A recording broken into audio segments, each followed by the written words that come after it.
Serbasi, prazer estar aqui com você. Prazer é meu. Conheço o Serbasi há muito tempo, né? Desde os primeiros momentos aí dele na mídia. E eu queria apresentar ele para quem não conhece. O Serbasi é consultor financeiro, especialista em inteligência financeira, autor de 16 livros e, enfim, acho que dispensa mais apresentações, né? Porque quem não conhece os conselhos financeiros do Serbasi. Obrigado. Prazer estar com você. Prazer estar aqui na House of Progress da Audi. Sinto-me em casa, afinal sou também embaixador de mobilidade sustentável da Audi. Tenho um carro elétrico, fuço sobre a experiência da mobilidade elétrica, tenho uma casa inteligente onde eu gero minha própria energia justamente para poder carregar meu carro sem custo. Então é muito bom estar falando um pouquinho sobre o meu trabalho, sobre a minha vida, nesse espaço que foi criado pela Audi para discutir a evolução das coisas, o progresso. Da tecnologia. Aliás, aproveitando, né, que você é embaixador de mobilidade sustentável, o que é progresso para você nesse sentido? Progresso para mim é quando as ideias de hoje se tornam a realidade de amanhã. É quando a gente consegue fazer com que, em quantidade ou em qualidade, soluções alcancem mais pessoas para que a vida se torne melhor, para que os processos e negócios funcionem melhor. Progredir é evoluir.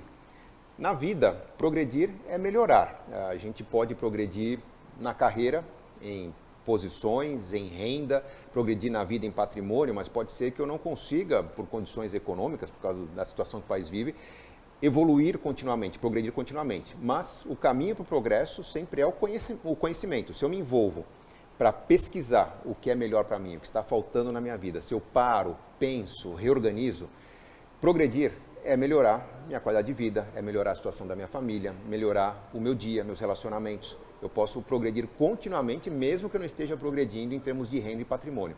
E é natural que uma pessoa que progrida no aspecto pessoal e emocional tenha o maior potencial de progredir também no aspecto econômico, porque pessoas que estão bem dormem melhor, trabalham melhor, voltam melhor para casa, têm relacionamentos mais saudáveis. Então, o progresso econômico, o progresso em termos de riqueza, ele é consequência de uma família, de uma pessoa, de uma sociedade mais saudável também.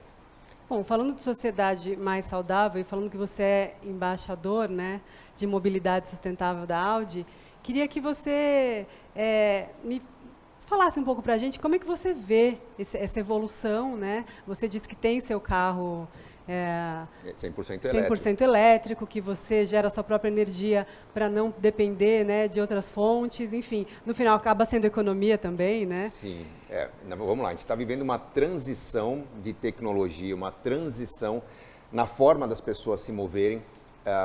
Existe todo um hábito, todo um modelo econômico baseado no petróleo, baseado na poluição, que se consolidou por mais de um século. Então, toda mudança traz novidade, toda novidade tem um alto potencial de rejeição, de questionamento, de pessoas que estão habituadas não quererem sair da sua zona de conforto.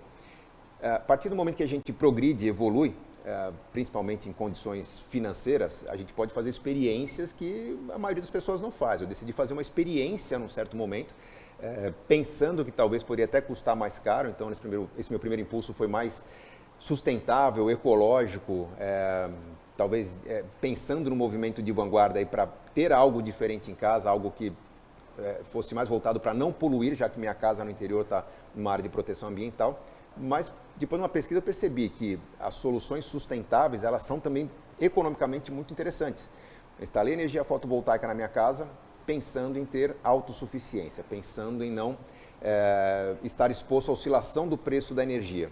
Quando eu vi que todo o consumo de energia da minha casa era muito interessante, muito mais econômico, produzindo a própria energia do que comprando da rede elétrica, eu percebi que qualquer função da casa que pudesse ser substituída para o elétrico seria feita de forma mais vantajosa. Então, por exemplo, se eu tinha um aquecimento de piscina a gás, colocar resistência elétrica para aquecer a piscina não só era mais rápido, mais eficiente, mais preciso, como passou a ser mais barato.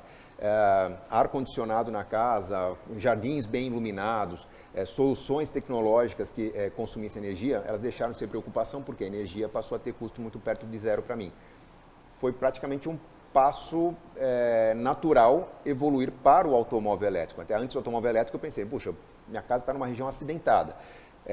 Andar de bicicleta é um bom exercício, mas na subida, se eu puder ter uma ajuda de uma bicicleta elétrica, é interessante. Comecei com a bicicleta elétrica, na sequência, ao instalar o carregador do carro elétrico, ao usar o carro elétrico, ao usar o e-tron por um período, eu vi que a economia era muito impactante. É um veículo de bom conforto, bom padrão, consumindo, na minha realidade, mais de R$ 1.500 de gasolina por mês. Quando eu passo a gerar a própria energia, significa uma economia de R$ 1.500 por mês. Então, aquele preço a mais que a gente paga no automóvel elétrico, por ser inovação, por ser novidade, por ser aquela tecnologia que ainda não se consolidou, que está numa fase de transição, esse preço a mais ele volta muito rapidamente nas economias em viagens, nas economias no dia a dia, e os hábitos mudam rapidamente. Porque um automóvel elétrico é um automóvel mais moderno, um automóvel mais seguro, um automóvel que tem respostas mais rápidas para tudo. Ele é mais eficiente em qualquer funcionalidade que ele tenha. Na prática, a gente se sente melhor dirigindo, na prática, a gente se sente mais seguro, a família percebe isso. Então, a adesão é meio que instantânea e não é difícil ser embaixador de mobilidade sustentável quando a gente está arguindo, a gente está discutindo e está apresentando ao público uma ideia que se paga muito rapidamente, uma ideia que traz uma condição melhor para a família, uma ideia que traz uma vida melhor no nosso dia a dia. Estamos dirigindo com conforto, sem gastar, sem poluir, com uma expectativa muito menor de gasto com manutenção, com uma expectativa menor de gasto com impostos. É uma solução mais inteligente, é progresso na essência da palavra. Você falou que progresso também pode ser alcançado por conhecimento, né? Sim. Como é que você busca esse conhecimento? De onde você bebe? Olha, conhecimento nasce da curiosidade. Minha forma básica de buscar conhecimento é através de livros. Durante muito tempo eu fiz cursos, né? Chegou uma época que os cursos eles já evoluem num ritmo mais lento do que o conhecimento quando a gente está buscando informação na boa imprensa, nos bons livros, em eventos como os que acontecem aqui na House of Progress, em que está se discutindo as novidades, o progresso, as novas tecnologias. Então, esse envolvimento com aquilo que é parte do meu trabalho, aquilo que é parte do meu dia a dia, faz com que a gente esteja diante de informações, fatos, estatísticas que às vezes não viraram sequer livros ou cursos. Então, eu sou muito curioso, muito envolvido. E faço questão de transmitir isso para meus filhos também. Por exemplo, sempre que a gente pensa numa experiência, num fim de semana, uma viagem de férias, eu acho uma pena quando as pessoas simplesmente saem de férias para descansar. Primeiro, sair de férias pensando em descansar significa que seu dia a dia está muito desequilibrado, está muito ruim, está faltando descanso cotidiano, está faltando um momento de lazer, um momento de desconexão em casa para que você não chegue nas férias tão sobrecarregado. Nossas férias são pensadas em aprendizado, em envolvimento. A gente faz meio que uma enquete em família perguntando o que vocês estão curtindo. Teve a fase Harry Potter da criançada que a gente foi visitar a Inglaterra, que a gente foi visitar a Escócia, onde foram gravados os filmes, conhecer a história. Teve a fase de conhecer os lugares das origens da família. Teve o momento de conhecer, por exemplo, o turismo perto de casa. Eu fiz questão de conhecer os negócios relacionados a esse turismo, conhecer apiários, fazendas, colheita de frutas, tudo isso estudado com antecedência. A viagem acaba acontecendo nos 6 meses antes, quando a gente está pesquisando. O planejamento é a melhor parte. O planejamento é o que faz com que aquela viagem seja muito aproveitada. O desfrute da viagem é um momento de celebração. É um momento que a gente está colhendo ao máximo aquele momento, aquele tempo, aquele investimento que a gente teve na experiência, algo que volta como uma bagagem, como um aprendizado. Eu entendo que uma viagem de 10, 15 dias para meus filhos tem uma importância quase tão grande quanto a de uma faculdade que eles venham a fazer. Eles estão aprendendo sobre como as pessoas vivem, como as pessoas cozinham, como as pessoas trabalham, como que uma cidade se mantém, ou com base no turismo, ou com base na agricultura, ou com base no negócio. Isso é lição de vida. Se esse tipo de experiência for levado para qualquer situação, eu vou conhecer um negócio novo, vou participar de uma feira de franquia, vou participar de uma feira de negócios, se eu for aberto ao aprendizado, à curiosidade, provavelmente eu vou sair com uma bagagem muito maior do que simplesmente aquele que vai visitar a experiência, simplesmente estar lá para tentar um networking, tentar uma oportunidade, mas não tem esse olhar do aprendizado. A gente está aprendendo continuamente. Nessa conversa nós estamos aprendendo sobre formas de comunicar às pessoas, por exemplo, como que se aprende, como que a gente evolui. Tem que entender que a vida é uma escola e eu tenho que aproveitar essa escola ao máximo. Já aprendi um monte de coisa aqui. Sebase, fala uma coisa. Você estava conversando um pouquinho comigo, né, antes da gente começar a gravar, sobre a esfera do sonho, né? Sim. E eu te perguntei como que é que você investe ou como você poupa para alcançar o seu sonho. E a gente está falando aqui muito de sonho, né? Você falou de sonho, você falou de carro, você falou de vontades que você tinha ou tem Sim. quando você busca uma vida mais sustentável. Como que alguém que está com essa mesma vontade, né, investe, ou como ela poupa, ou como ela, o que ela faz, qual é o caminho para conseguir os sonhos? Como especialista em inteligência financeira, meu trabalho é facilitar o caminho das pessoas para a conquista de objetivos, realização de sonhos. Vamos lá, tem um estereótipo do educador financeiro, que é aquela ideia de que eu devo orientar as pessoas sobre como cortar gasto, como poupar. Isso é parte do processo, mas não pode ser o objeto central do processo. Por quê? Sonhos não são resultado de esforço, sonhos não são resultado de sofrimento, sonhos não são resultado de sacrifício. Se forem, talvez no momento que você concretiza o sonho, você tenha aquele gostinho de frustração na boca de que talvez o esforço tenha sido muito maior do que o resultado da conquista. Sonhos são resultado de envolvimento, de curiosidade, de aprendizado. Por exemplo, eu posso ter o sonho de ter um automóvel esportivo, um automóvel de luxo.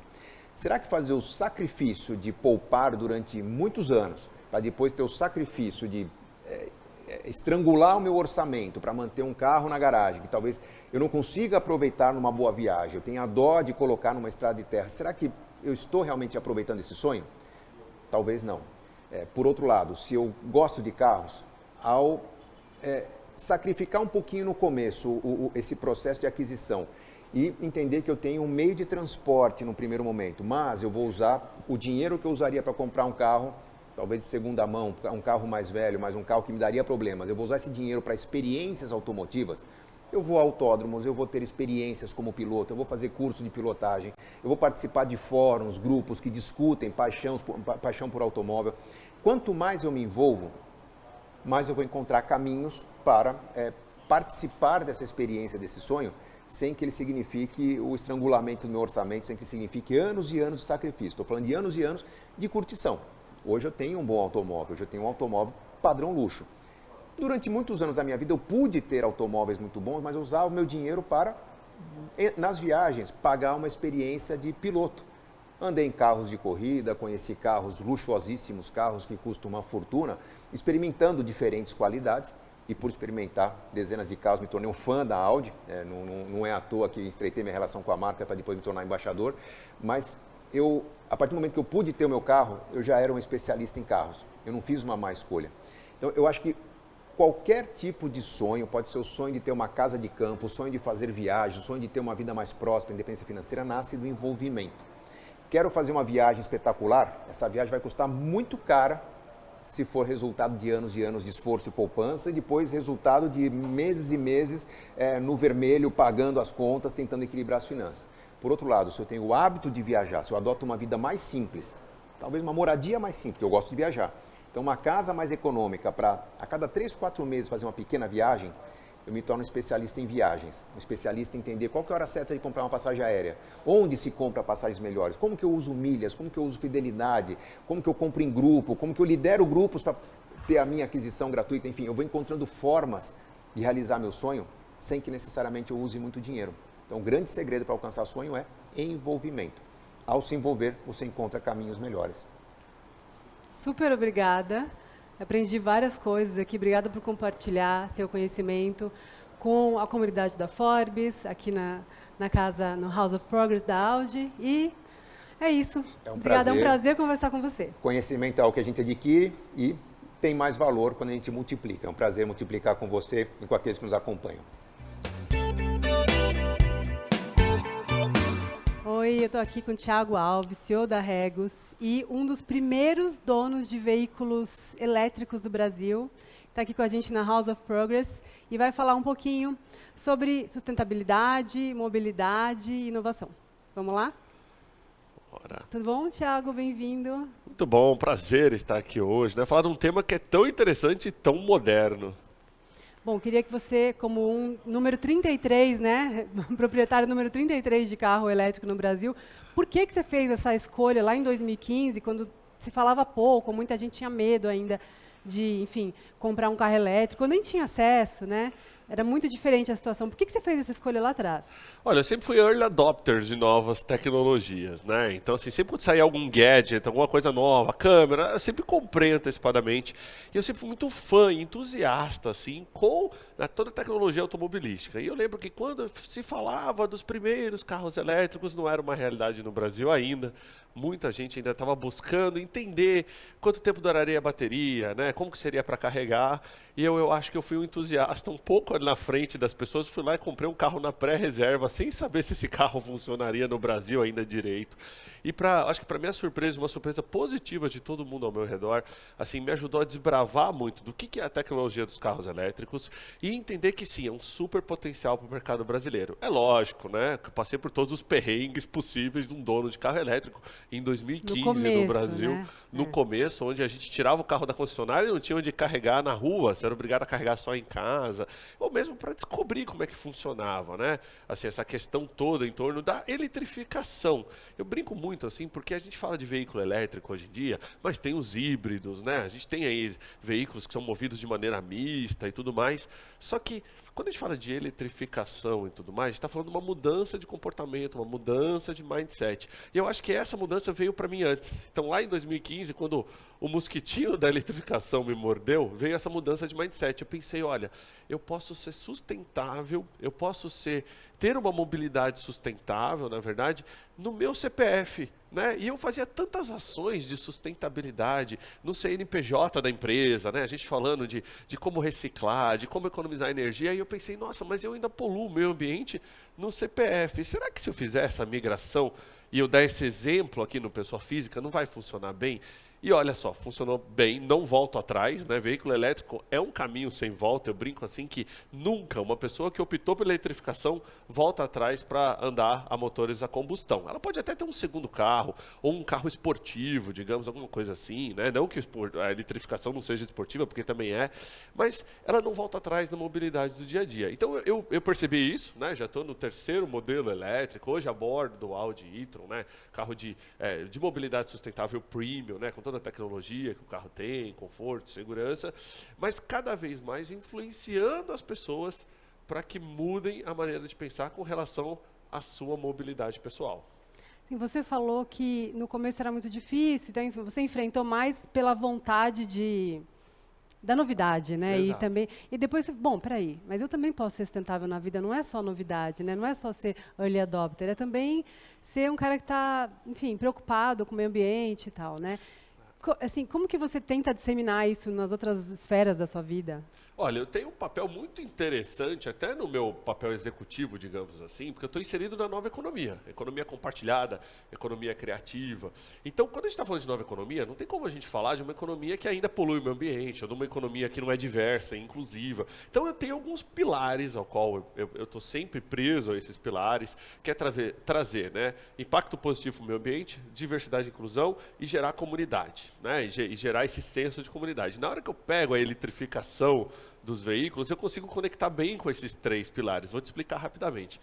Dono de veículo elétrico é como se fosse uma tribo. Né? Quando você conhece outro dono de veículo elétrico, automaticamente você se identifica com ele. Tanto que você se juntou com outros, né? Juntei. Em 2016 foi fundada a Bravei, que é a Associação Brasileira dos Proprietários de Veículos Elétricos Inovadores. Estou lá desde o começo, hoje sou diretor fiscal da associação, que é uma ideia, os usuários se unirem para aprender, né, para passar, digamos assim, de maneira mais fácil por todos essas dificuldades iniciais, mas também para trazer sugestões para as montadoras, trazer sugestão para as empresas que estão implementando carregadores, da onde instalar. Eu uso uma brincadeira assim, que no começo todo mundo colocava carregador no mesmo shopping. Eu falava, gente, então todo mundo de São Paulo, por exemplo, vai no mesmo shopping carregar? Não faz sentido, né? Vamos tentar diversificar isso. E é interessante que as empresas foram adotando esse mindset. Então, esse senso de comunidade no dono de veículo elétrico é muito forte. Por exemplo, você vai parar seu carro para carregar num carregador rápido, e aí tem outro carro carregando, né? E assim, você vai esperar o seu tempo, ou você vai quando terminar o seu carro, você vai lá e vai tirar o carregador, porque você sabe que a outra pessoa talvez esteja esperando ali, né? É diferente de um carro a gasolina. Você pensa bem, quando você compra um carro a gasolina, você não se preocupa com o posto de gasolina mais perto da sua casa. E quando você compra um carro elétrico, você tem que pensar no seu sistema de carregamento, tanto residencial, quanto também no dia a dia, numa viagem. É questão de planejamento, mas é fácil. E você não volta atrás. Depois que você aprende a fazer, você não quer voltar atrás. Eu brinco com o pessoal que eu passo longe de posto de gasolina, assim, só serve para mim hoje em dia para comprar uma água, né? Usar a loja de conveniência e no máximo calibrar o pneu, né? Só que, tirando a questão da comunidade, essa questão tecnológica e de entusiasmo também gera uma coisa muito interessante nos donos de veículos elétricos, né? Porque a gente está sempre monitorando o que está vindo por aí. Então, quando sai uma notícia lá na Europa, de um novo modelo eletrificado, os donos de carro elétrico compartilham entre eles, todo mundo já discute.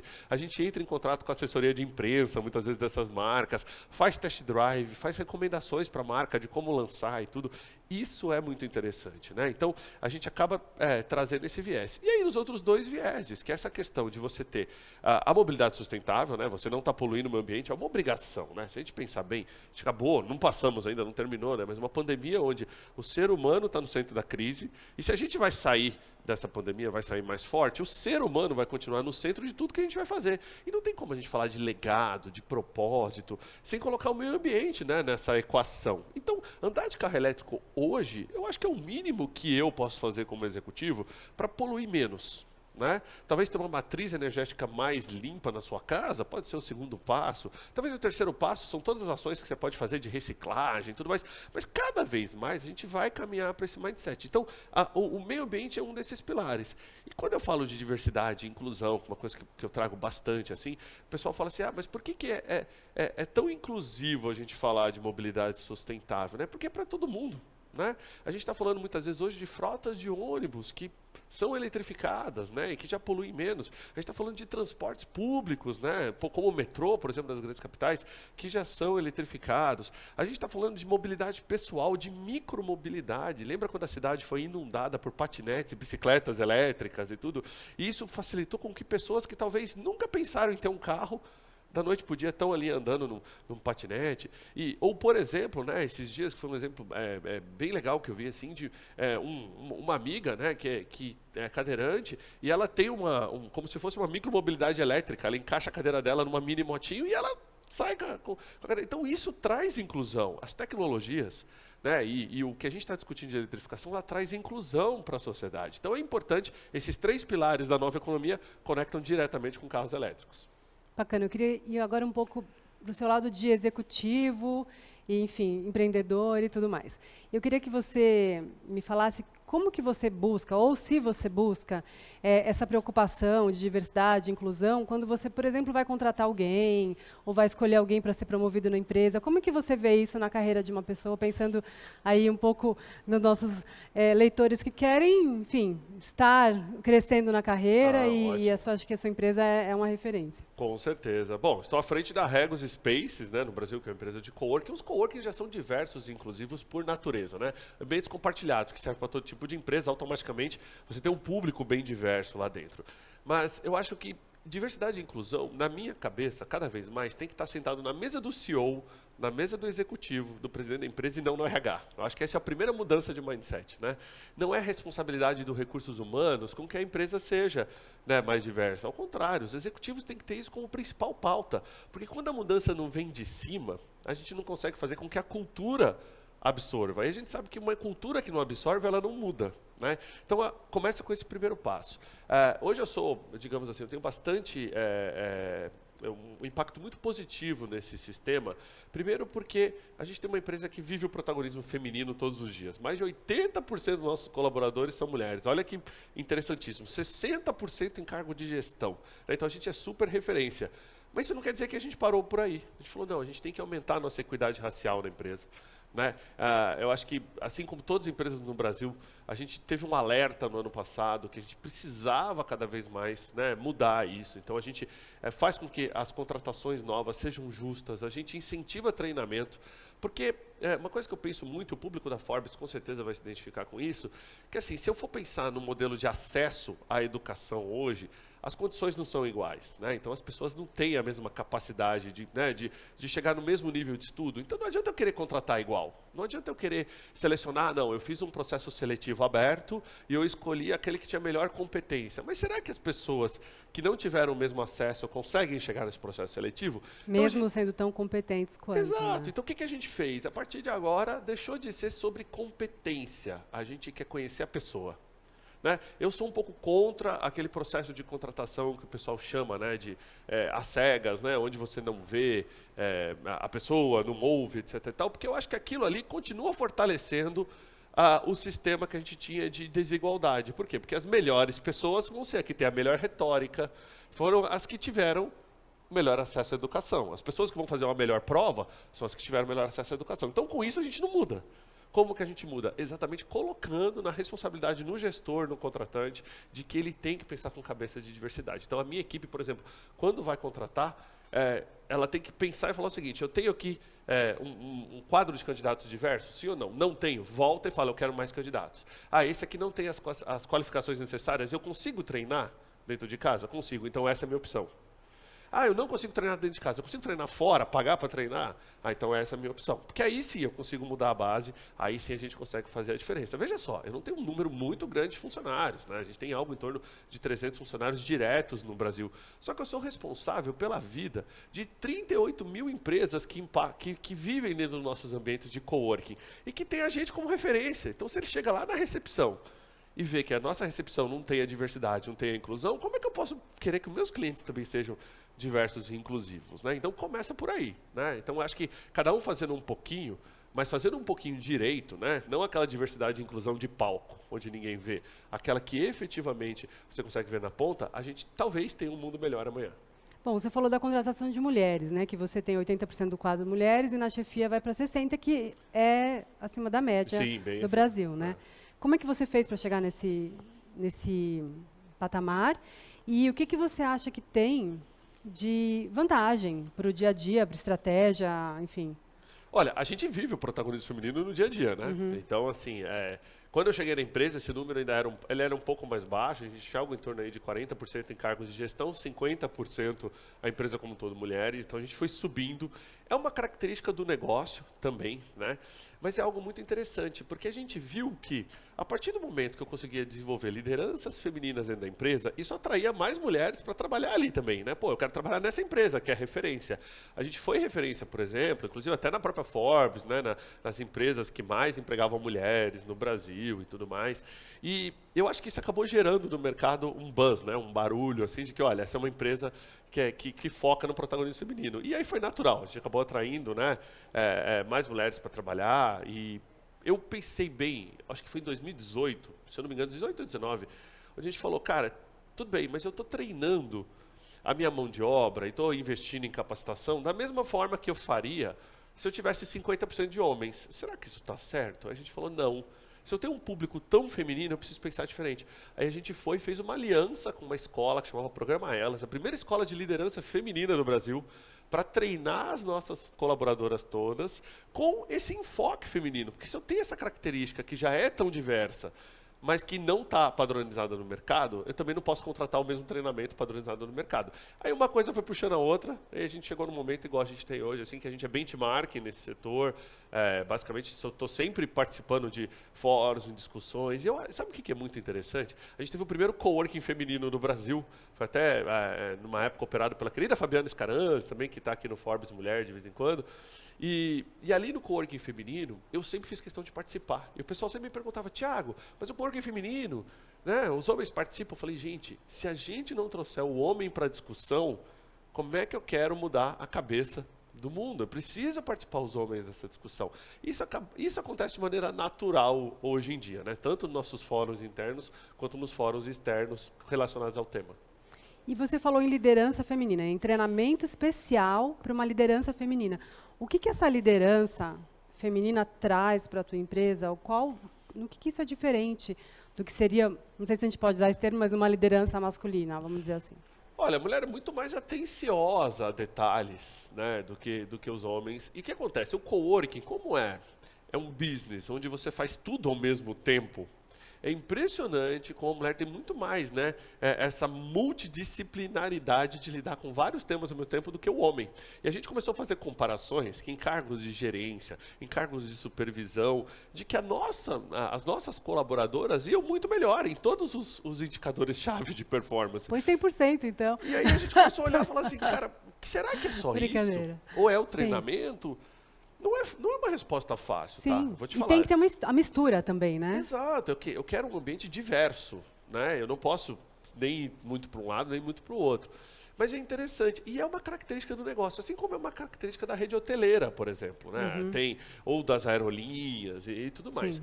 Mas no caso do coworking, eu acho que a gente deu um passo além, entendeu? Então, criamos uma referência no mercado, é assim basicamente por todos os outros players também, é lógico que a gente tem um percentual muito maior que isso, e é muito legal, é muito legal. Para mim, por exemplo, que sou homem, né, e que estou inserido nesse ecossistema feminino, digamos assim, é um aprendizado todos os dias, porque não é fácil. A gente é uma quebra de paradigma, você vem de uma cultura de ensino, né, onde você tinha ali, digamos assim, um patriarcado, né, imagina, eu sou dos anos 80, né, a escola dos anos 80 e tudo mais. Então, é uma reinvenção. Sou engenheiro, né, na minha escola de engenharia, na época, Só tinha meninos. Sei lá, 5% da turma eram mulheres. Então, você entendeu? Muda esse mindset. É uma oportunidade de aprendizagem todos os dias para mim e para todo mundo que está na empresa. E não é só isso, tá? Não é só entre homens e mulheres. A gente tem fóruns LGBT na empresa também, a gente tem uma boa representatividade LGBT, a gente tem uma boa representatividade de pessoas com deficiência, que também é um ponto interessante. Então, por exemplo, eu tenho uma recepcionista que é deficiente visual, né? Ela é cega, 100%. Como é que você tem alguém na recepção, que basicamente a descrição do trabalho é ver pessoas, catalogar documentos e colocar no sistema, que é cega? Então foi uma quebra de paradigma para a gente. Não, a gente vai colocar e vamos provocar. E hoje é um sucesso, né? Então a gente inseriu, por exemplo, tradução de Libras em todo o nosso material, que vai para as mídias sociais, assim como nas recepções, o aplicativo para Libras, porque a gente precisa, né, também ser inclusivo para quem é deficiente auditivo. É uma série de ações. Eu brinco com o pessoal. Diversidade e inclusão, né, equidade, é uma coisa que você pratica, você não faz marketing. Porque fazer marketing é fácil, praticar que é o difícil. Bom, vamos fechar agora. Eu queria perguntar o que é progresso para você na vida e no mundo. Legal. Bom, eu acho que para o mundo, progresso eu acho que é uma união entre tecnologia, amanhã e legado. O que eu quero dizer com isso? Né? A tecnologia como ferramenta para tudo que está vindo de novo, seja lá na nossa vida pessoal, corporativa, né? E isso, eu uso muito a tecnologia como ferramenta e não como necessariamente o motor dessa mudança, porque amanhã vai ter uma tecnologia nova. E depois de amanhã vai ter uma mais nova ainda. Então, se a gente tratá-la como ferramenta e souber que hoje eu vou usar uma ferramenta e que amanhã eu vou usar outra, fica mais fácil. E aí, quando eu falo de propósito e legado, para o amanhã, tem uma referência interessante que é o seguinte: eu posso ter um propósito muito bonito, mas se eu não pensar no legado que esse propósito tem, de nada vale o meu propósito. Né? Eu posso ter o propósito de mudar o mundo, mas não necessariamente, se o meu legado não for mudar o mundo, né, o meu propósito não vai chegar naquele mesmo fim. Então, eu tenho hoje um propósito que é influenciar outros executivos, empresários e qualquer pessoa que esteja nos vendo, de mudar a sua mobilidade pessoal, de trazer uma mobilidade mais sustentável para a sua vida. E eu gostaria que o meu legado fosse ser lembrado por uma pessoa que, em seu momento, fez uma pequena diferença ali na mobilidade urbana, né, do nosso país, né, do nível de poluição que o nosso país gera. Só para você ter uma ideia, eu estou andando com veículo elétrico, a gente começou conversando aqui, há quase 6 anos. Nesse período, eu andei quase 65 mil quilômetros. Eu já economizei, nesse período, a vida de algo em torno de 150 árvores. Ah, Thiago, mas 150 árvores em 5 anos, será que isso é muito ou pouco? Imagina o legado de uma eletrificação em massa. Imagina quando milhões de veículos estiverem andando de maneira eletrificada, quantos milhões de árvores a gente não vai salvar. Então é isso, é o seu legado pessoal, que pode ser pequeno, mas que ele vai fazer um impacto maior em todo mundo. Legal. Obrigada. Obrigada pela sua participação aqui, pela sua presença. Foi um prazer conversar com você. Muito obrigado a todos. Olá, a gente está aqui hoje com a Silvia Braz, influenciadora, comunicadora, empreendedora, empresária e mais um monte de coisas. Mãe de 3 meninas. É a parte que mais toma conta da minha vida. Mãe de Maior 3 trabalho, meninas. E maior é o trabalho. melhor também, obviamente. E aí eu queria que você falasse um pouco para a gente, começasse falando para a gente da união entre luxo e sustentabilidade, né? Já que a gente está aqui na House of Progress, falando de Audi, falando de, enfim, um carro elétrico e luxuoso ao mesmo tempo. Como que você vê essa união? Como ela é possível? Enfim, como que você vê isso no mundo hoje? Eu acho que o luxo, hoje em dia, quando eu paro para pensar em luxo, ele me conecta muito com exclusividade, sustentabilidade e excelência. Eu acho que a gente não consegue pensar hoje nessas grandes marcas que se posicionam como luxo sem pensar na sustentabilidade, que é extremamente importante. E que é um caminho que está sendo desbravado, né? E as marcas elas começaram a entender isso lá atrás. Os consumidores começaram a valorizar muito isso. E aí, quando a gente olha para essa cadeia automotiva, e a gente olha especificamente para a Audi, é muito interessante ver uma marca tão tradicional, com tantos anos de história, que tem essa excelência realmente no luxo, seja no design, nos produtos, na apresentação, está olhando de uma forma tão intensa para a sustentabilidade. Então, o que eu diria para você é, o luxo, hoje em dia, ele não pode mais ser pensado sem estar conectado com sustentabilidade. E eu posso falar isso de uma forma muito... vivendo isso, porque eu tenho um carro elétrico da Audi. Eu sou nova embaixadora da Audi e já tem 2 meses que eu estou com um carro elétrico. E, num primeiro momento, você olha e fala assim, caramba, anos de vida usando um carro a combustão, a gente nasceu com isso, e aí, de repente, vem uma novidade. E aí, no primeiro momento, você fala assim, como é que vai ser e tal? E depois que você começa a usar aquilo que você entende, o bem que você está fazendo para o planeta, e quando você pensa que você não está danificando o meio ambiente, e que, ao mesmo tempo, você tem um carro que tem uma potência, tem um design, tem uma performance incrível, é a síntese do luxo, para mim. É tudo junto, tudo que eu admiro no mercado de luxo, unido ali nesse meu carro elétrico da Audi. Silvia, você fez uma carreira como comunicadora, como influenciadora, que acabou indo para esse mercado de luxo, porque, enfim, retratava um pouquinho da vida que você leva também, né? Como que você fez as escolhas? Como é que isso chegou até você? Como é que se formou essa carreira? Como que saiu de um blog para uma carreira? Eu comecei o meu blog em 2010. Então, agora, no próximo ano, eu já faço 12 anos dessa jornada. E o que eu posso te contar é que foi uma jornada que começou de uma forma muito simples, sem grandes objetivos. De fato, eu nunca imaginei que eu estaria aqui hoje conversando com você, sendo uma embaixadora nacional da Audi. Mas o que talvez tenha feito diferença e que me ajudou a estar aqui hoje sentada é que, mesmo que aquilo, num primeiro momento, não fosse um trabalho para mim, eu fiz com muito afinco. Eu acordei todos os dias, nesses últimos anos, a fim de produzir conteúdo, a fim de gerar impacto nas pessoas que me liam, a fim de manter a minha relevância no mercado. Então, isso eu acho que faz um pouco de diferença, esse afinco no seu trabalho. Mas, enfim, eu comecei o blog, depois do blog eu sempre gostei muito, eu sou advogada, sou formada em Direito, sempre gostei muito de ler, muito de escrever, de me comunicar, de falar com as pessoas, então foi daí o blog, inclusive. Depois aquilo desdobrou para um Instagram, e o Instagram, que tem muita força aqui no Brasil, é um dos mercados mais importantes do Instagram no mundo, foi ganhando mais relevância, mais importância. O cenário de comunicação foi mudando no mundo inteiro, então o digital começou a ser extremamente valorizado, então todas as marcas que não se comunicavam de forma digital, em algum momento elas tiveram que fazer isso, sobretudo agora nos últimos 2 anos de pandemia, e eu era desses meios de comunicação que marcas precisavam para se comunicar com seus clientes. Então, muitas vezes, eu sou a persona de uma determinada marca. E, quando eu olho para o mercado de luxo,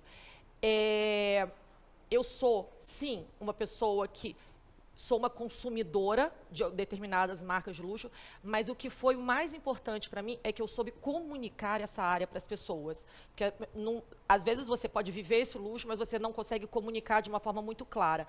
Eu acho que talvez o que faça um pouco de diferença é eu conseguir entender determinadas marcas, decifrar aquilo e contar de uma maneira descomplicada, de uma maneira simples e que não ofenda ninguém sobre esses universos das grandes casas, grandes maisons de luxo, e agora falando também de uma montadora de luxo, que é a Audi. Mas, enfim, é um mercado que eu gosto, ele não é o único que representa, ele representa no meu negócio hoje em dia, no meu business, 40%. Além disso, eu tenho diversas outras marcas, eu falo de diversos outros produtos, de café, enfim, agora falando de carro, da Audi, eu falo de marcas nacionais, eu falo de marcas que trazem muito essa questão da sustentabilidade, marcas de moda, muito pequenininhas, embrionárias. Enfim, eu tento fazer sempre um mix no meu trabalho, que eu acho que isso é o que faz a diferença. Eu não gosto muito, quem trabalha com a internet, acho que sabe muito bem disso. Quando você fica falando só de um assunto, chega uma hora que você chega no limite. Então, é legal, enriquece muito a narrativa de uma comunicadora você falar de diversos assuntos e com diversas pessoas diferentes. E o legal é que a internet é isso, eu tenho uma audiência muito diversa. Tem gente que está afim de ouvir falar de luxo, mas tem gente que está afim de ver uma praia, que está afim de ouvir de uma marca que está nascendo no Brasil e que eu adotei como, eu puxei bem para cá, eu vou falar de você sim, e ela tem várias iniciativas muito interessantes para eu estar contando na internet.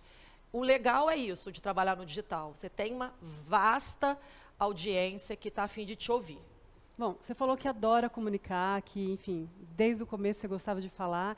E eu queria que você desse uma dica ou falasse da importância da comunicação, porque eu acho que hoje toda profissão, qualquer área, precisa dominar, né, de certa forma, a comunicação. Eu acho que se comunicar de uma forma muito assertiva, com clareza, dizer exatamente o que você quer, o que você quer contar, é fundamental em qualquer profissão, sobretudo uma pessoa que trabalha com comunicação como eu. Eu acho que existe, obviamente, uma questão de personalidade, tem pessoas que já são mais comunicativas, mas isso também não quer dizer que é um limite para quem não seja comunicativo desde nascença. Eu acho que a gente consegue, sim, desenvolver essa habilidade. Eu vejo por mim que sou uma pessoa que sempre gostei de falar muito, mas que, obviamente, eu vejo um avanço muito grande na minha forma de falar, de me posicionar, de olhar para uma câmera, de saber o tempo certo, o que eu preciso falar e a forma que eu preciso falar para o Instagram. E isso é uma habilidade que você pode ir desenvolvendo no seu dia a dia. É prática. É prática, é prática. É fazer isso todos os dias. Eu vejo que, às vezes eu fico um tempo sem fazer stories, para eu voltar, demora mais, eu acho estranho isso, a voz, não sei o quê. E quando eu estou numa vibe de fazer stories, aquilo flui muito naturalmente. Então, eu acho que é praticar. Como é que você apresenta o seu negócio, você é o seu negócio e, ao mesmo tempo, você administra o seu negócio? Como é que você criou uma estrutura para isso? Porque, na verdade, hoje em dia não sou eu sozinha. Então, eu tenho uma estrutura, eu tenho várias pessoas que trabalham comigo na minha empresa. Então, obviamente, a pessoa central sou eu. E muita coisa sai da minha cabeça. E eu tenho que estar ali atuando e tal. Mas eu tenho realmente várias pessoas inteligentíssimas, com olhares também, com olhar para aquilo que talvez eu não esteja olhando, com habilidades que eu não tenho, que me ajudam muito a me manter relevante no mercado, estar sempre acelerando e olhando novas iniciativas. Mas foi fundamental para mim num determinado momento. Na hora que eu olhei para mim, para a Silvia Braz, eu vi, peraí, eu sou uma empresa, não sou mais uma pessoa física, eu sou uma pessoa jurídica. Eu montei uma empresa, eu tenho diversos clientes, eu tenho diversas iniciativas, eu assino coleções, eu estou associada a diversas ações no mercado, eu preciso estar estruturada para isso. E eu não consigo dar conta de tudo. E aí eu fui para o mercado e contratei pessoas que estão assim orbitando ao meu lado e me ajudam muito. Sozinha ninguém faz nada. Sozinha eu teria ficado lá, estaria fazendo o que eu sempre fiz. Quando eu trago pessoas muito competentes para perto de mim, eu acho que faço um avanço muito grande na minha carreira e é o que eu estou fazendo e que eu quero fazer ainda para os próximos anos. Crescer cada vez mais e de forma estruturada. Qual que é o tamanho dessa equipe hoje? Eu tenho 12 pessoas trabalhando comigo, 12 pessoas fixas. E além de assessoria, de pessoas que trabalham comigo, eu tenho uma assessoria de imprensa, eu tenho uma equipe de PR internacional, eu tenho várias frentes comerciais também, eu tenho a minha frente comercial própria, da Silvia, que trabalha direto comigo, mas eu tenho frentes comerciais do mercado que me trazem ações e, obviamente, muita coisa sou eu que decido. Óbvio que a comunicação sou eu que faço, o rosto sou eu, mas na hora que me chegam muitas possibilidades, a escolha final sempre é minha. E é uma curadoria, e isso é extremamente importante no meu mercado, essa curadoria. É você saber para onde você está indo. Porque às vezes acontece tanta coisa, você vai pegando tudo e aí você se perde um pouco. Hoje em dia eu tento levar assim, ao nível máximo a curadoria, as escolhas que eu faço, as marcas que eu vou estar representando, com quem que eu quero estar associada, as narrativas que eu quero trazer para o meu público e sempre pensando nessa audiência minha. O meu trabalho é o tempo todo focado na audiência. É como a televisão sempre fez tudo pensando o quê? Quem está assistindo a novela. A minha novela, eu já sei mais ou menos quem assiste. Eu sei o que eles gostam, o que eles não gostam, e eu sei sempre que eu tenho que trazer um elemento surpresa. E é neles que eu estou sempre olhando, conectada, abro caixinhas de pergunta, eles me contam o que querem ver, o que não querem, e assim a gente vai produzindo conteúdo.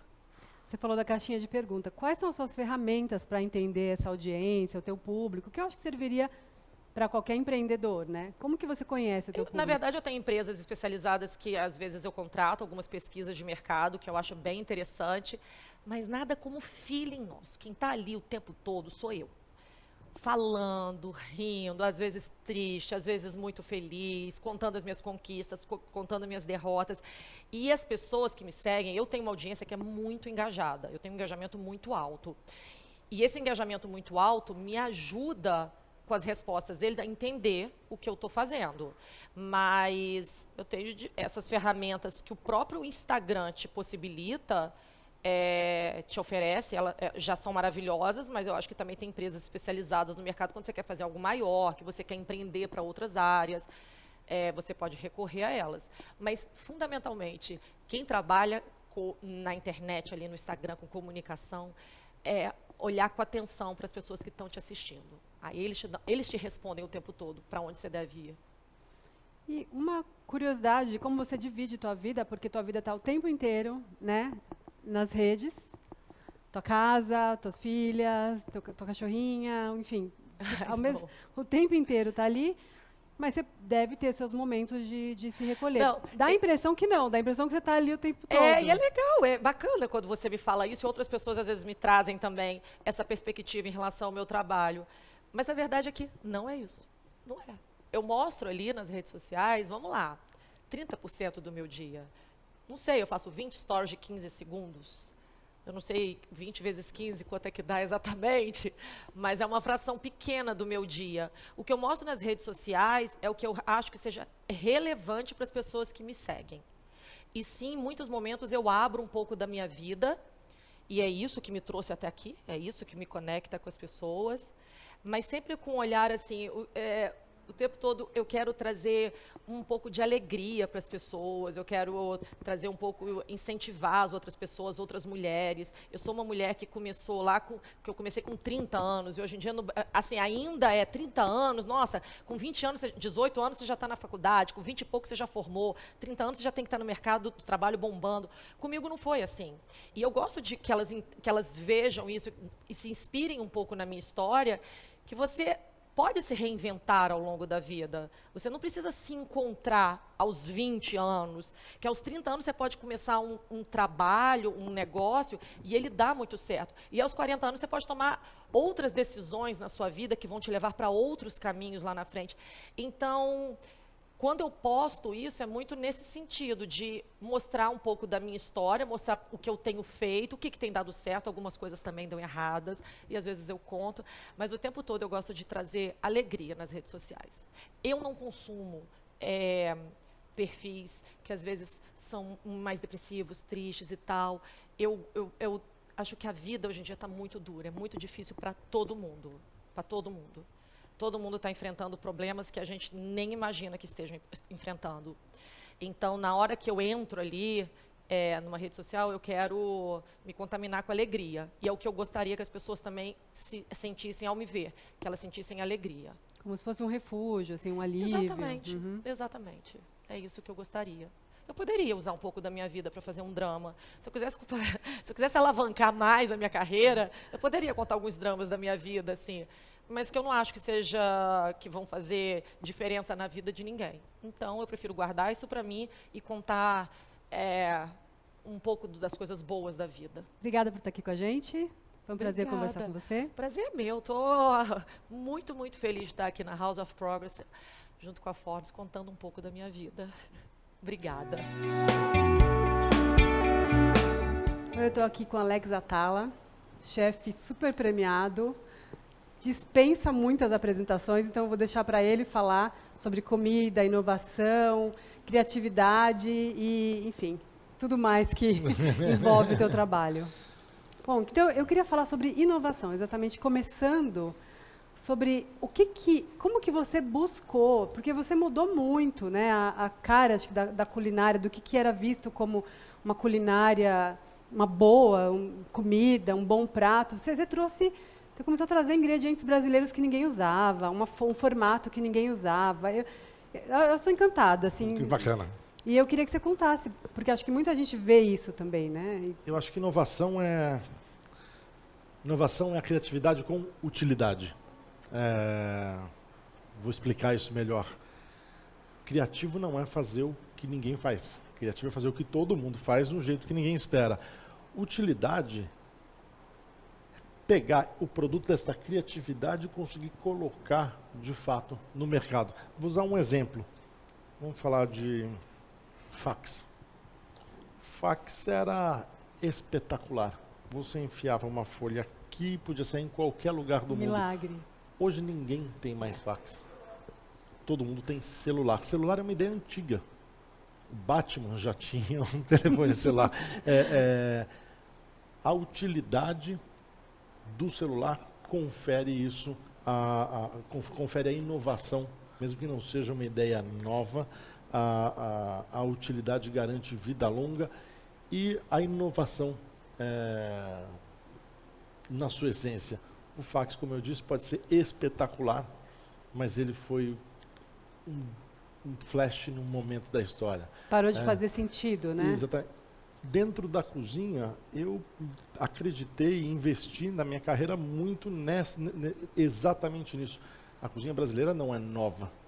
Ela talvez fosse desconhecida. Então, aproveitar essa voz forte, potente que um chefe tem hoje e colocar essa força a serviço de ingredientes da cultura brasileira e principalmente o que é a base produtiva. Esses produtos vêm, de modo geral, de comunidades tradicionais ou povos originários ou agricultura familiar. Então você vai entendendo que, além de ser uma inovação, ela também pode ser uma alavanca socioambiental. E você falou comunidades, enfim, antigas, né, agricultura familiar. Tem uma coisa ancestral, né, na sua inovação? Eu acho que, como eu disse, assim, a ideia não é nova. A cultura está presente. O que ela não tinha talvez fosse uma luz projetada em cima dela. Conseguir trazer uma antiga ideia num momento novo e usar ela para um outro serviço é que entendo que foi a maior inovação que nós fizemos na cozinha, nesses 22 anos do Dom, que por acaso completa hoje. Parabéns. Você falou em nós, né? Quem que é esse nós na tua vida? Eu não consigo pensar num restaurante sem pensar num conjunto de pessoas. Um restaurante perfeito é quando a equipe vive sem o chefe e o chefe já não vive mais sem a equipe. Não me permito a dizer que esses passos à frente que nós fizemos fui eu que fiz. Ele é fruto de uma equipe e que não seria possível se não tivessem outras equipes ou outros chefes que liderassem equipes e que fizeram trabalhos anteriores. Então, não dá para falar da evolução da cozinha brasileira sem falar do Claude Troisgros. É importante lembrar que Troisgros, o nome é um pilar da gastronomia francesa, da Nouvelle Cuisine. O pai dele é um grande referente histórico para todos nós cozinheiros. O Laurent Soidon, Paulo Martins, que é talvez quase que um desconhecido, mas foi o primeiro grito da Amazônia na culinária. Não poderia existir um trabalho de evolução e, de alguma forma, inovação, que é o Dom Restaurante, sem essas pessoas e sem meu time. Parece que você olha muito para o passado, quando você fala em criatividade, né, em coisas para o futuro, assim. Eu acho que para entender o futuro a gente tem que assimilar o passado, tem que conhecer o passado, tem que ser íntimo dele. Nós vivemos num mundo ansioso, de novidades, de talvez certa ansiedade. E, de alguma forma, descartamos momentos pequenos da vida, parecendo que eles têm menor importância. E, na verdade, eles são a chave do entender melhor, né? Os processos do inconsciente estão baseados nas experiências vividas. E eu acho que olhar bem o passado, entender essa força de construção para projetar o futuro é a minha maneira de trabalhar. Você falou duas coisas aí que acho que devem fazer muito parte do seu trabalho, que é a experiência e a ansiedade. Porque eu acho que quem chega na mesa muitas vezes está super ansioso, né? Fato.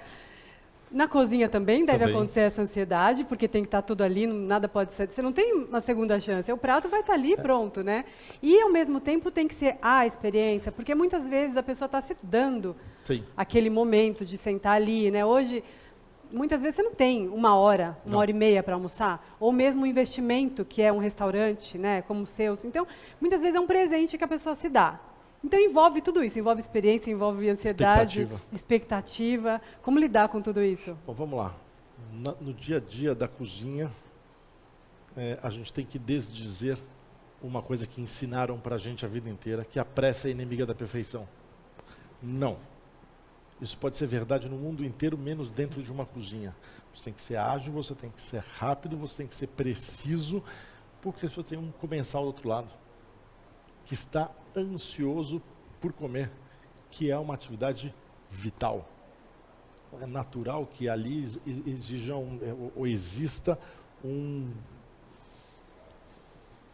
expectativa imensa. Aí é expectativa, porque quando ele entra num restaurante com uma grande reputação, ele espera... Ele veio por uma experiência, ele não foi só comer. Sim, ele não foi matar a fome. Exatamente, ele não foi simplesmente matar a fome. E em cima disso que a gente vai trabalhar os pequenos detalhes. A gente faz só comida. Eu não faço comida diferente do que de muita gente faz. Eu faço ela com maior riqueza de detalhes, com talvez mais mensagens subliminares, com pequenas surpresas. Eu quero sim mexer com o seu paladar, eu quero mexer com o seu visual, eu quero sim seu olfato, mas eu quero também tocar a sua emocionalidade, o seu intelectual. Reconhecer sabores que você viveu, alguma coisa, aguçar a sua curiosidade, o seu sentido de pesquisa, trazendo alguma coisa nova. Brinco e falo que cada cliente que vem ao Dom hoje me dá o maior voto de confiança que eu pudesse imaginar, que é entrar num grande restaurante e comer a formiga. Ela se despide de todos os seus preconceitos. Ela realmente criar um voto de confiança, um trust com o chefe. Fala, se este cara botou uma formiga na minha frente, através deste portão eu passarei. Ela deve estar no ponto. Mas lidar com expectativa é isso, é mimar, cuidar, é fazer com que cada detalhe seja um suspiro para ser lembrado durante e ao longo da experiência. Você falou de mimar, cuidar. As pessoas que trabalham com você e você também estão mimando e cuidando os seus clientes, né?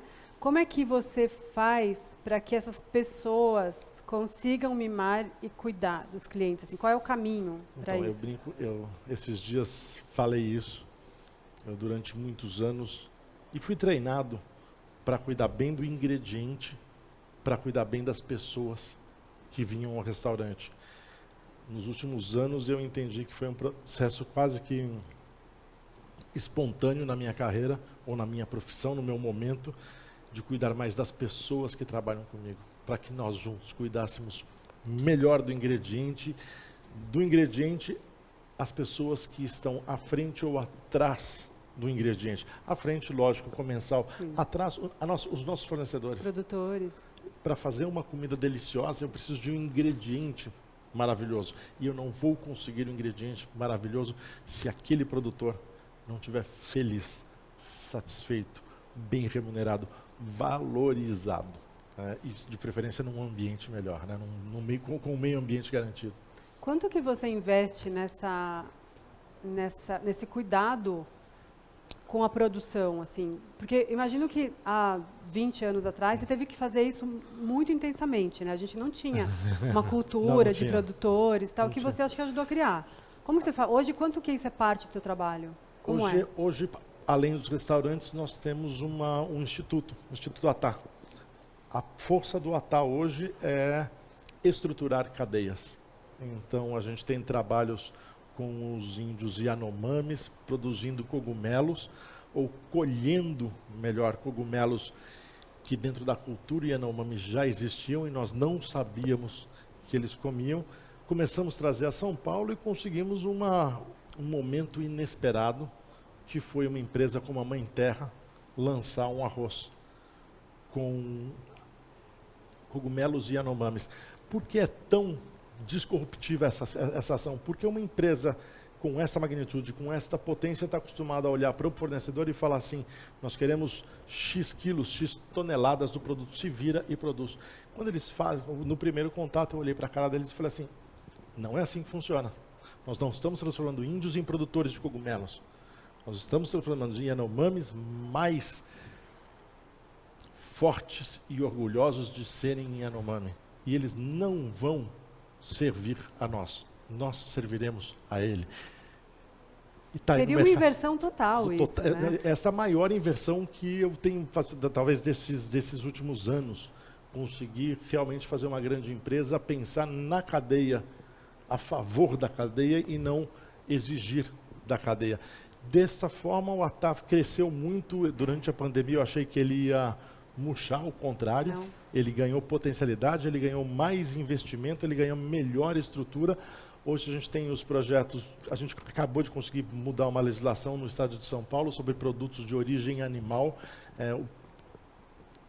Apesar da gente viver num momento onde todo mundo olha o vegetarianismo, principalmente, que eu tenho uma grande paixão, é importante lembrar que grandes queijos, grandes vinhos, grandes salames ou embutidos na França, na Itália, na Espanha, não são produzidos por empresas. Uhum. São produzidos por pequenos sitiantes. E era muito difícil, né? Tudo isso estava à margem. Uhum. Tudo isso estava à margem. Nós conseguimos hoje trazer isso do que era à margem, pelo menos para uma condição legal. Este homem poder viver e criar sua família, que o filho dele olhe para ele com orgulho de que o pai fez um trabalho e que ele deve seguir aquilo. Eu nem devo falar que é um investimento, porque é uma recompensa. Como a gente olha isso, não é investimento, isso é agradecimento. Quando a gente faz alguma coisa para ajudar alguém ou alguma coisa, esperando o retorno, você não está fazendo uma boa ação, você está fazendo um negócio.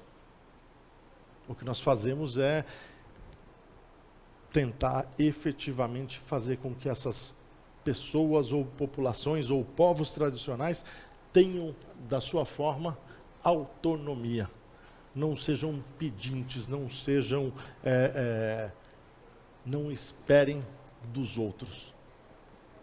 Que eles tenham a força e que a cultura deles seja a maior alavanca de incoming, de uma maneira de ganhar dinheiro, mas que seja, sobretudo, uma alavanca sociocultural. Eu falo isso todo o tempo. Para mim, a grande chave de mudança do homem não é mudar a natureza, é mudar o homem.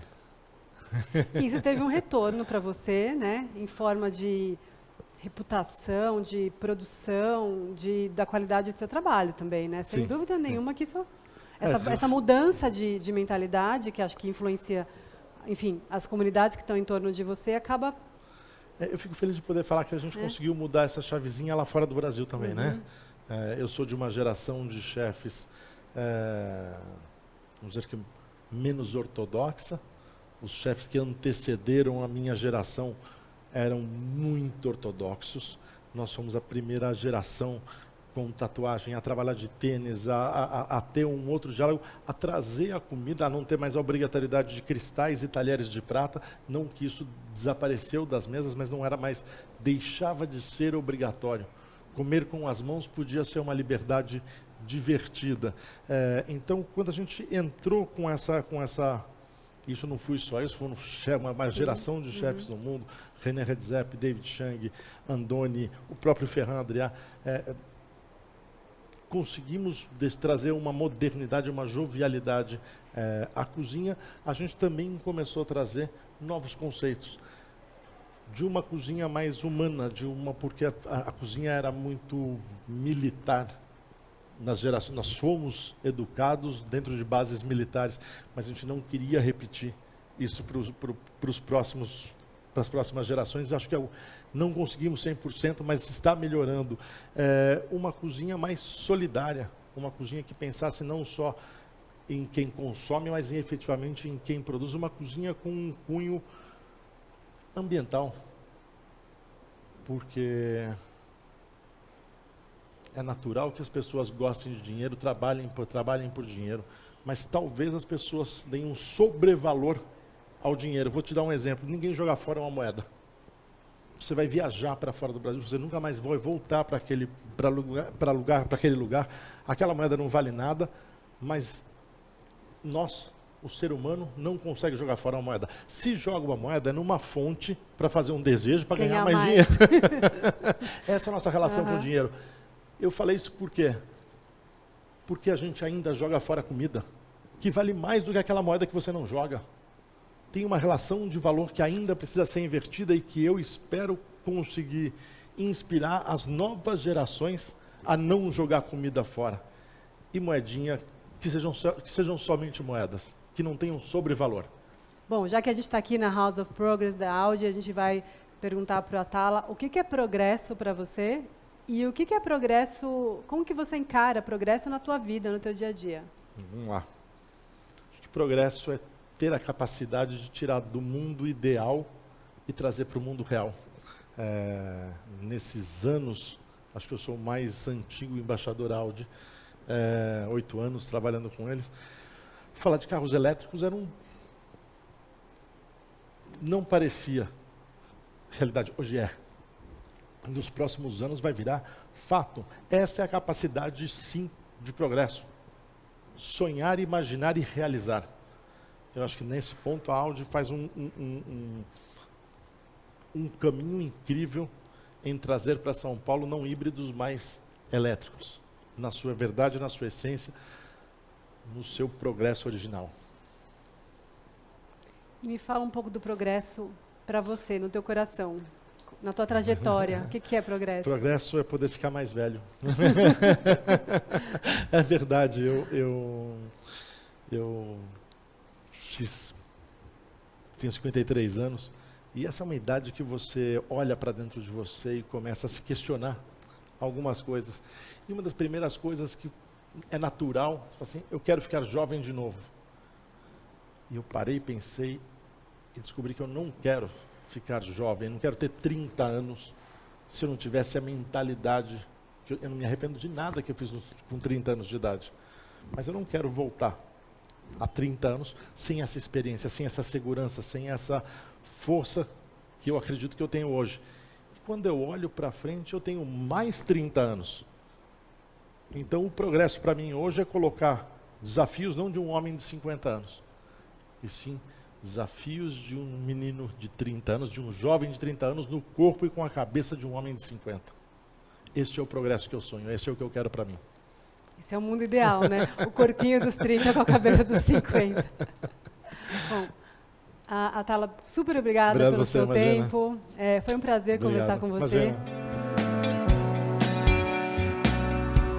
Olá, eu estou aqui com a atriz, empreendedora, empreendedora social, Isabelle Drummond, e a gente vai conversar um pouquinho sobre todos os papéis dela na vida e, enfim, na mídia também, e falar um pouquinho sobre progresso, já que estamos na House of Progress.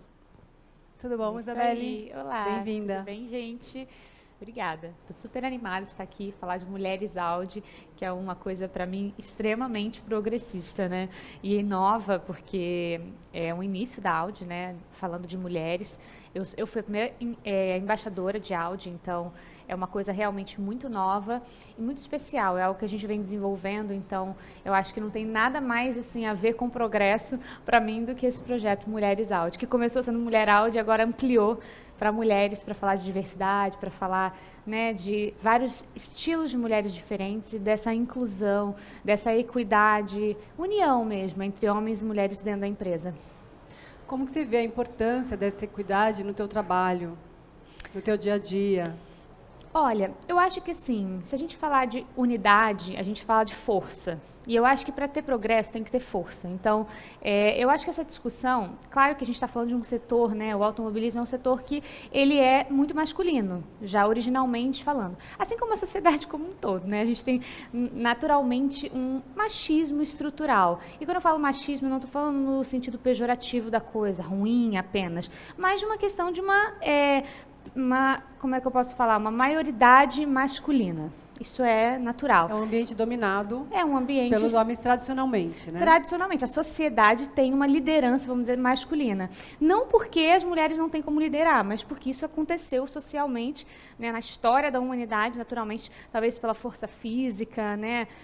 E aí eu acho que isso impôs muito essa liderança masculina.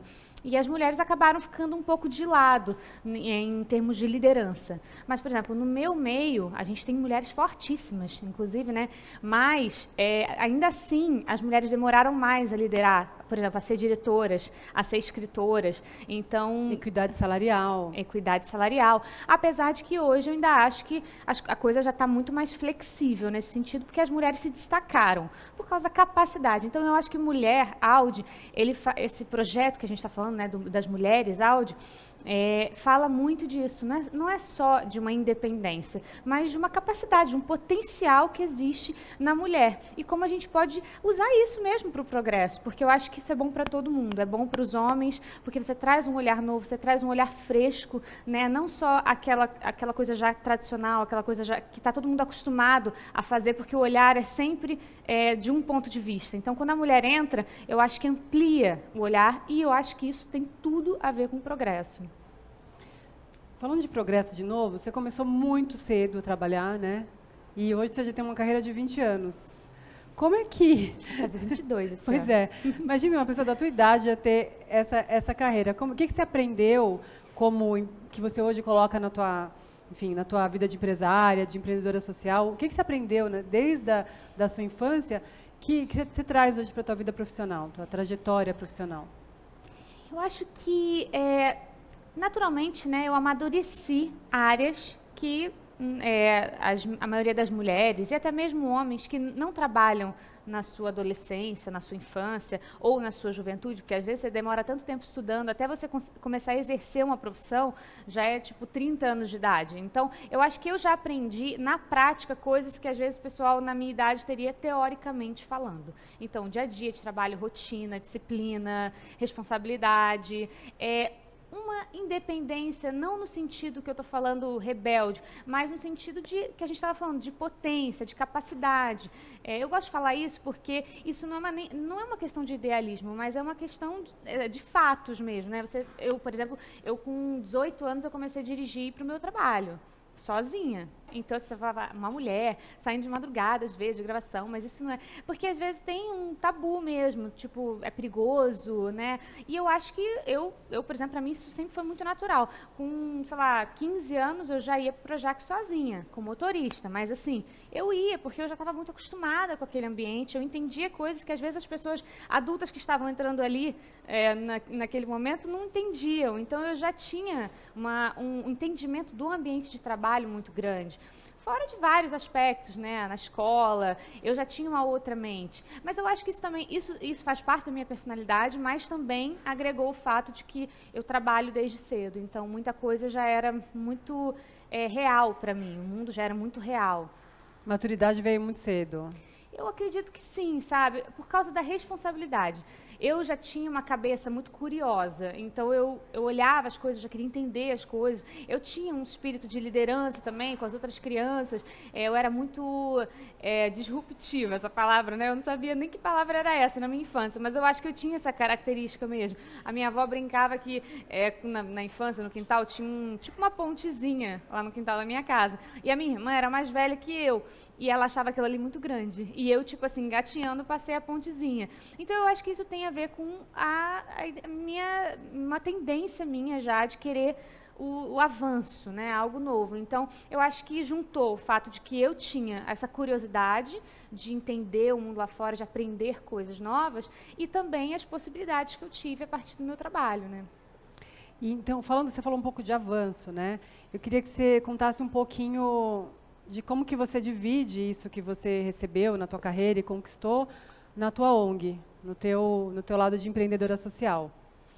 Olha, o empreendedorismo social, é que a gente fala, né, esse termo é tão grande, mas isso aconteceu muito natural para mim. Eu gosto do social, então eu já ia a comunidades, eu já me interessava por, né, várias questões sociais, em termos mesmo de desenvolvimento, até porque a gente está num país que, para muitas pessoas, não existe desenvolvimento, não existe nem desenvolvimento pessoal, nem desenvolvimento social, né, no ambiente, como a gente tem muitas favelas, né, no Brasil, que são lugares que, assim, as pessoas foram fazendo da maneira que deu, né, se tornaram grandes cidades, né, à parte, mas, né, naquela luta, porque não existe um verdadeiro desenvolvimento dentro. Então, por exemplo, tem uma comunidade que eu visito há muito tempo, que eu já até construí casa lá, que é um lugar que não tem água, não tem saneamento básico. Então, eu já ficava meio assim, quando eu entrava lá, eu já ficava imaginando o que podia ser dali. Claro que é tudo um grande processo, porque quando envolve pessoas, não dá para você sair fazendo. Você tem que entender o que vai ser bom para essas pessoas.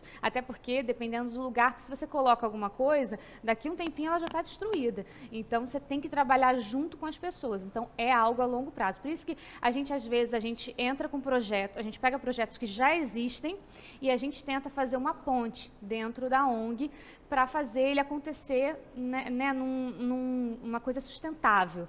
Então, a ONG aconteceu assim, de visitas em comunidades, conversas com líderes que já faziam projetos em comunidades, e a gente está aí. Aí eu, junto meio com a ONG, a gente inaugurou a empresa, que é a Levê, que foi criada também para o social. Ela não é uma empresa social, se você falar em termos, né, de CNPJ, mas ela é uma empresa que vem com cunho social. Tudo que a gente faz na Levê é pensando na ONG, então elas são totalmente interligadas. E também fala de sustentabilidade, nossa empresa toda é sustentável. A gente tem essa vontade de fazer os projetos sociais serem sustentáveis, mas também a gente sempre prioriza o ser humano, né? Porque a gente está falando do meio ambiente, que é importantíssimo, mas o ser humano, para mim, vem antes ainda. Então, a gente está ali aprendendo um monte de coisas juntos, e para mim é uma empreitada assim, das mais desafiadoras que eu já tive na vida. Eu amo. Conta um pouco da empresa, para a gente saber como que ela funciona interligada à ONG. Não, então, a empresa, ela é interligada porque tudo que a gente faz, a gente usa para edificar na ONG. Então, na verdade, os recursos são levantados, tem a empresa, tem a questão de empregar pessoas, fazer uma comida saudável para o mundo, ela é uma empresa sustentável, todas as questões de uma empresa, mas a gente levanta recursos para enviar para o social. Porque o que acontece com a maioria das ONGs é que elas dependem de investimento. E a gente não quer depender de investimento de fora. A gente pode ter investimentos de fora, como já tivemos, mas a gente quer que a própria empresa sustente a ONG, que é uma coisa que, para a gente, a longo prazo, é um sistema sustentável, é um ciclo sustentável. E a gente acha isso muito bom, mas, claro, é tudo, né? É um trabalho de muitos anos, né? A gente acredita que o que a gente fez hoje já foi a partir da empresa, mas a gente quer fazer muito mais. Por que você resolveu entrar na área de alimentação saudável? O que te chamou a atenção? Por que veio isso?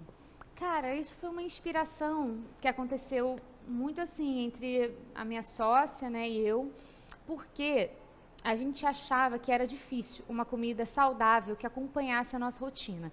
Isso foi, né, a gente pesquisou em muitos lugares. É que acontece que se você falar até de veganismo, de, né, ser vegetariano, que está muito ligado hoje a ser saudável, até mesmo o orgânico, tudo isso, é muito difícil você aplicar isso no seu dia a dia, quando você está querendo fazer suas coisas. Se você está fora de casa. Que você está fora de casa, que você está correndo, que você está trabalhando. Na verdade, a nossa empresa começou justamente para outras empresas. A gente é B2B. Só que a gente é um B2B meio B2C também, porque a gente entra nas empresas, mas a gente vende para o consumidor final. Então, a gente vende direto, a partir da empresa. Mas a empresa é o teu ponto de venda. é o meu ponto de venda. Então, a gente fez isso por quê? Porque a gente achava que dentro da maioria das empresas não tinha uma alimentação saudável. As pessoas têm que pedir em aplicativos, as pessoas têm que sair. E levar marmita, mas é uma coisa super difícil, nem todo mundo consegue fazer isso, porque as pessoas têm filhos, porque as pessoas têm casa, porque as pessoas têm muito trabalho, né, hoje em dia, e principalmente as mulheres. Eu acho que isso tem muito a ver também com as mulheres, que normalmente é quem cozinha, que tem habilidade, porque já é uma questão social, você já tem muito menos homens que têm essa habilidade. Então, acaba que a mulher, e a mulher administra filho e tal. Então, assim, pensando em tudo isso, a gente falou, cara, vamos fazer uma comida que consiga acompanhar essa rotina que a gente tem, né, by the way, nós temos essa rotina. E a gente não conseguia, né, equilibrar isso tudo com uma alimentação saudável. E quando eu falo de saudável, de novo, não é totalmente orgânico, mas é uma comida que a gente não usa conservante, a gente não usa corante, não tem fritura, a gente faz tudo de forno, são vários fornos. É um negócio assim super que a gente demorou pra caramba para idealizar e edificar. Então, ela é isso. Ela é uma comida... A gente fez os potes, são potes de vidro, porque a gente também queria conversar com o sustentável, que é outro desafio enorme, né? Mas a gente ama. Então, é uma comida de pote. Claro que determinadas empresas a gente adapta para o formato que a empresa nos pede, mas os pockets estão sempre presentes de alguma forma em to-go, algo assim. É uma comida de verdade, mas é uma comida que não leva conservante, corante, ela não tem fritura, é tudo feito tipo em fornos. E a gente teve uma chefe para desenvolver. Tem inspirações, né? Comida Thai, em comida brasileira, em comida árabe. Tem algumas inspirações ali. A gente tem vários tipos de prato, inclusive vegetarianos e veganos. E a ideia, né? Ela é B2B, perdão. Mas a gente também, de alguma forma, a gente vende para o consumidor final. Então, ela é um B2B2C. A gente brinca que é um B2B2C. E, enfim, é uma comida incrível, eu sou apaixonada. E a ideia é isso, é ser sustentável. O pote pode ser reutilizado, normalmente as pessoas levam, ou elas também podem devolver e fazer reciclagem. A gente faz toda a esterilização, tem um processo super lindo que a gente desenvolveu. E é isso, é uma empresa que eu amo. Eu amo Lever Pocket. Obrigada pelo seu tempo, obrigada pela sua presença aqui. Adorei saber do teu gosto pela alimentação, compartilhamos isso, por alimentação saudável. E é isso. Foi um prazer conversar com você. Obrigada. Até logo. Foi um prazer.